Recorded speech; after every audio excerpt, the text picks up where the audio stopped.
Hey, everybody, and welcome back to the Chaplaincy on the Go podcast. I'm your host, Josh Zorhoff, and I'm a teaching pastor and a therapist in the West Michigan area. And this podcast is brought to you by the Fearless family of churches and my good friends at Care Portal. Joining me today is Dave McGovern back in the studio here to talk about intimacy. So we're going to dive into marriage and intimacy. And Dave, welcome back to the podcast and tell us what are we going to lean into today? It's great to be here, Josh. And yeah, today we're talking something that's vital for our marriages, and that's intimacy. And I think it's really important that we understand that there are multiple buckets and streams of intimacy. When a couple sits down with me and they say, we want to grow in our intimacy, that's one of our goals. That's why we want to talk to a therapist. I say, well, what do you mean by intimacy? And typically, not all the time, but typically like, well, our sex life or sexual intimacy. But when I ask them, how is your emotional intimacy? How's your intellectual intimacy? How's your physical touch, non-sexual intimacy? Because those are part of the buckets. They look a little confused of like, well, what do you mean? And so I think it's important for this conversation today to talk about how there are multiple ways in which we connect with our spouse.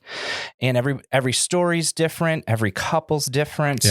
But there's enough research and enough life experience where we can understand how there's multiple streams that make up the wide river of intimacy. I'm really glad that you bring up the different categories or buckets as we refer to them. I know I've done the same thing in my counseling practice. And when we were talking about just this conversation with couples, it does become a bit of a surprise that when I talk to couples about intimacy, they're like, oh yeah, we have no problem in that category. Like we're totally fine. And they're completely referring to their sex life. Mm-hmm. And while that's great, the reality is intimacy is a five-fold dynamic within the marriage. You have sexual, you have the physical non-sexual, you have emotional, you have intellectual, and you have spiritual. And the reality is they all work together. Mm-hmm. And so let's break it down. We're going to maybe keep the sexual intimacy conversation for last, mm-hmm. but talk us through why physical non-sexual is so important and critical in a relationship. Yeah, well, there's just a ton of research that points to the positive interactions and the need to experience physical touch within the marriage where there's no expectation, pressure that it's leading to some type of sexual experience later on. Not that that's okay if that happens, but that there is hand-holding, that there's cuddling. There's actually some really great research on what a 20-second hug can do. Yep. Raising oxytocin levels and just feeling safe. A 6-second kiss, like some of those little intentional things, those micro touches throughout the week actually build into feeling safe, feeling seen, and can actually improve sexual intimacy. But that's not necessarily the goal. It's just connection, it's safety. And so whether that's a back rub, whether that's sitting close on the couch, holding hands, right? I hear of so many times in sessions about this 3-to-2 dynamic, which is essentially there's two people and three screens. Mm. And the amount of times people say, like, I just feel so distant from my spouse, but we're sitting on the couch. There's some television show on, and then they're both looking at their screens. Yep. That's not connecting. No. That's not engaging in the physical touch. So it could be cuddling, it could be holding hands. And we find ways to do that creatively throughout a given week, and it builds our connection and builds into our intimacy. I worked with a couple, probably a year ago or so, where they were in the desire of wanting to build that intimacy. And, I said 20-second hug, and she's like, wait, can I say 20-second hug with hands above the waist? And what she was saying is like, I want the connection and I want the hug, but like, when you grab my rear end, that makes me feel like you don't just want connection, you want something more. Mhm. And that's really important too. Like you can have more, but it's okay to just say, but I want this, like I want Mhm. connection. And that's really important. So the physical non-sexual is critical, but why is the emotional intimacy? And what are some examples of that? Yeah, emotionals is very vital as well, because in our busy and hurried lives, especially if you have kids, but you don't have to have kids to feel incredibly hurried and rushed. And especially if both spouses are working, and you throw kids into it, there's just a lot of stuff that you have to accomplish, that you have to keep straight in a given day and a given week, that we actually just kind of lose emotional connection with our spouse. Some people refer to it as like, I just feel like we're roommates running this business of kids on top of maybe running businesses outside of the home. And we can slowly just start to feel lonely in the same place from an emotional standpoint. And so it's really important to check in. Hey, how are you feeling? Are you stressed? What are you stressed about? Right. What'd you go through today? Right. What's been going on? Hey, if you've been listening to the podcast and you have some language around, hey, what's really going on? What are you holding? What feels insecure? Hey, how did you experience joy the last couple of days? Did I just creating a space for your spouse to say, hey, this is what I have been feeling. You're not going into it trying to fix it. No. Sometimes it's actually even helpful to like lay the land of the context of saying, hey, we're not fixing anything right now. We're just being heard. Yeah. I talked with a wife, maybe a week ago, and she said that her husband was going through a lot of stress at work. And he said, hey, can we go out on a date? And he basically just said, I'm feeling pretty stressed. Like I'm feeling pretty overwhelmed. And she was like, that was so great. Like not great that he was stressed out, not great that he was overwhelmed, but it was so great to be able to hear about that, to be able to share that. And I do find, and this is true, men have less words to explain their emotions than women do, statistically speaking. And it's important to be able to build that language. And so in the podcast notes, we got a worksheet where you can actually maybe think through some of the things that happen throughout your day and some of the ways to process through the emotions of that, because it's really important to share that with your spouse. Even if you have to write that down on your phone or put it in a journal or share a marriage journal where you can write some of those things where it's safer to write that out.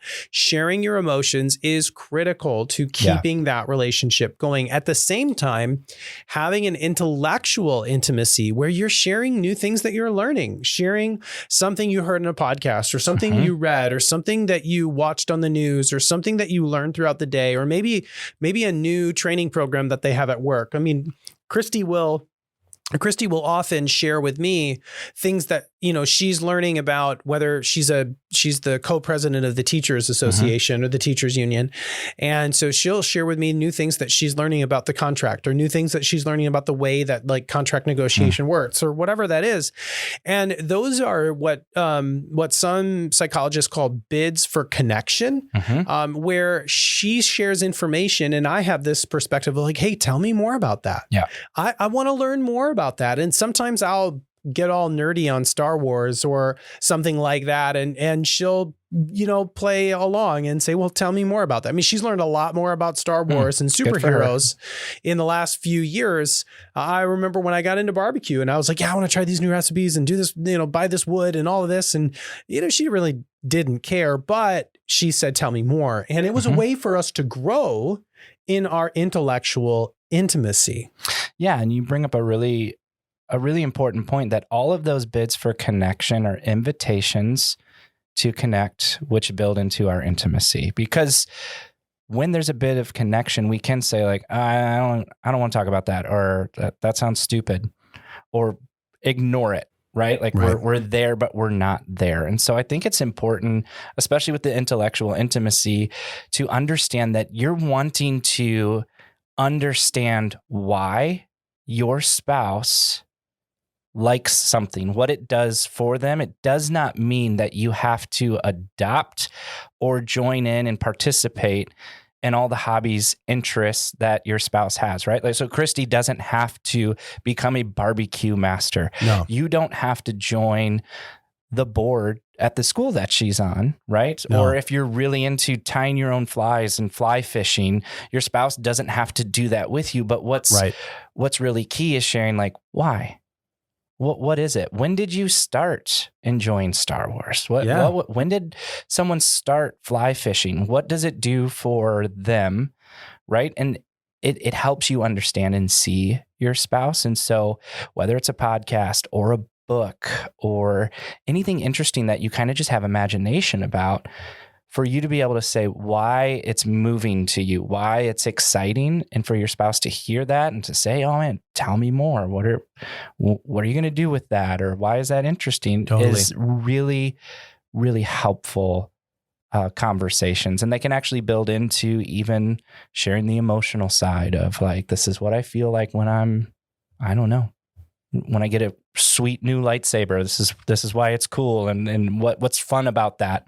Everything's fun about that, Yes. Dave. Yeah. It's true. One of I think probably my best memory of that is for my birthday, Christy bought me the dark saber, and it's the official Galaxy's Edge, came in the Disney box, all the things. And she doesn't even watch like all of the episodes of The Mandalorian. Right. Sure. I don't even think she knows what the darksaber is, but she knew that it was important to me. And that's part of it is like, it actually means more to me that she doesn't really care about that the same way I do, but she bought it anyway. And that's what we're talking about when we talk about intellectual intimacy. It's saying, you know what? I care about you enough to see the world through your eyes. And I want to know, I actually want to know what jazzes you, what gets you going when it comes to life, shared hobbies, interests, all of that. And so those are really important. There is the dynamic, though, of the spiritual intimacy. And Dave, I'm hoping that you can maybe riff on this for a little bit and talk to us about how do we, first of all, why do we need spiritual intimacy and how do we cultivate that in our marriage? Yeah. In our marriages, it's vital to understand that at the center of it can be Jesus. He's the head of that relationship and can bind you together. And even we may get into this a little bit, but even our sexual intimacy is a form of spiritual intimacy. But it's taking our life with Jesus and saying, here's maybe how I'm experiencing my spirituality and I want to share it with you. And so that can look like all sorts of different things. It could be praying together. It could be reading a devotional together. It could be joining a small group together. Anything that engages the spiritual side individually, but saying this is a we thing that we do together with Jesus.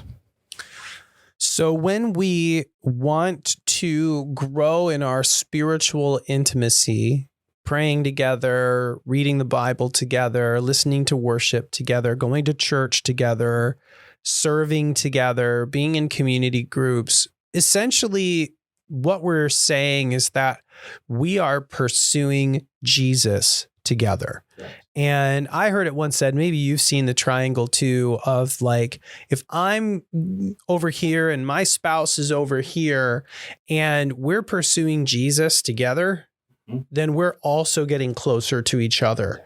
And there's this really profound mystery of like, when we both pursue Jesus, it somehow brings us closer together. I remember years ago, I was working with a couple that was in tremendous conflict and they were struggling. They were really going through it.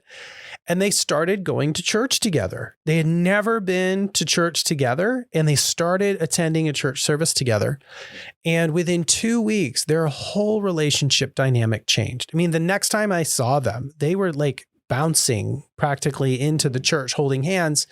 And I was just like, yo, what changed? And they weren't really able to like drill it down until they finally came to the part of like, you know what? Like we started going to church together. Mm-hmm.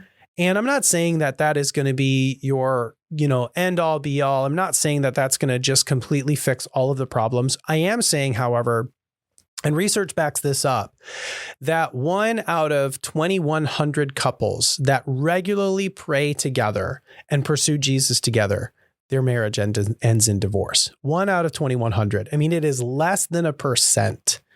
And there is a profound reality that is statistically proven that if you are, in fact, regularly engaging with Jesus, with your spouse, growing in your spiritual intimacy and connectedness, praying for each other, it drastically diminishes your rate of divorce and overall increases marital satisfaction and sexual satisfaction. And you have more fun on date nights. And I can show all of that research if you want to get like more information on that, or you don't believe me, which is totally fine. But that is all true of spiritual intimacy. Mm-hmm. And all the things that we've just mentioned, you're not just tapping into the power of the Holy Spirit that each individual has. You're putting Jesus at the center of that and drawing closer to that. And at the end of the day, Jesus wants union with us day in and day out. And when we can do that individually, but also with our spouse, it creates a powerful dynamic where things that we've mentioned before, the benefit of the doubt, it's filtered through Jesus and the spiritual life of our marriage. Absolutely. And it can change our perspective. It can change our posture of being willing to show grace and mercy and to be softer with our spouse, that on our own strength, let's just be honest, like sometimes we don't do that very well. No. I'm so glad that you brought that up. And I'm glad that that you speak to kind of the reality that it's hard. It's hard sometimes to have this kind of intimacy. It's hard sometimes to have this kind of union. But it's critical. And now, like, as we wrap up here, Dave, I do think it's important for us to touch on just the reality of sexual intimacy and why that's so important. So I'm gonna kick it off to you and just let you talk a little bit, and then we can add in some practical kind of realities as well. Mm-hmm. Yeah, sure.